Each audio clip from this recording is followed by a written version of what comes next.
MPDA आणि मोक्कामधील फरार कुख्यात गुन्हेगार पप्पू घोरपडे गुजरातमधून जेरबंद. जालना स्थानिक गुन्हे शाखेची सुरतमध्ये कारवाई. जालना जिल्ह्यातील रांजणगाव येथील रहिवासी असलेला पप्पू उर्फ पंकज घोरपडे हा अनेक गंभीर गुन्ह्यांमध्ये आरोपी असून त्याच्यावर महाराष्ट्र संघटित गुन्हेगारी नियंत्रण कायदा अर्थात मोक्का तसेच एमपीडीए अंतर्गत कारवाई करण्यात आली होती. मात्र तो पोलिसांच्या कारवाईपासून बचाव करण्यासाठी गेल्या काही दिवसांपासून फरार होता. जालना पोलिसांच्या स्थानिक गुन्हे शाखेनं त्याचा माग काढत गुजरातमधील सुरत परिसरात तो लपून बसल्याची माहिती मिळवली.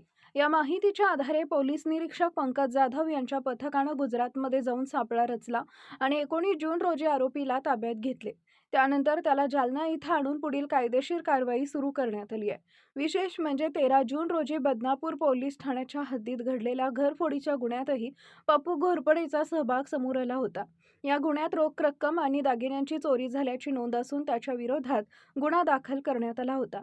यापूर्वीही त्याच्यावर अनेक गंभीर स्वरूपाचे गुन्हे दाखल असल्यानं त्याला सराईत गुन्हेगार म्हणून घोषित करण्यात आले होते. त्यामुळे त्याच्यावर एमपीडीए अंतर्गत प्रतिबंधात्मक कारवाई देखील करण्यात आली होती. दरम्यान सदरील कारवाई वरिष्ठांच्या मार्गदर्शनाखाली पोलीस निरीक्षक पंकज जाधव, पोलीस उपनिरीक्षक राजेंद्र वाघ, अंमलदार प्रभाकर वाघ, रमेश राठोड, गोपाळ गवशी, इर्शाद पटेल, रमेश काळे, सागर बाविस्कर, धीरज भोसले आदींनी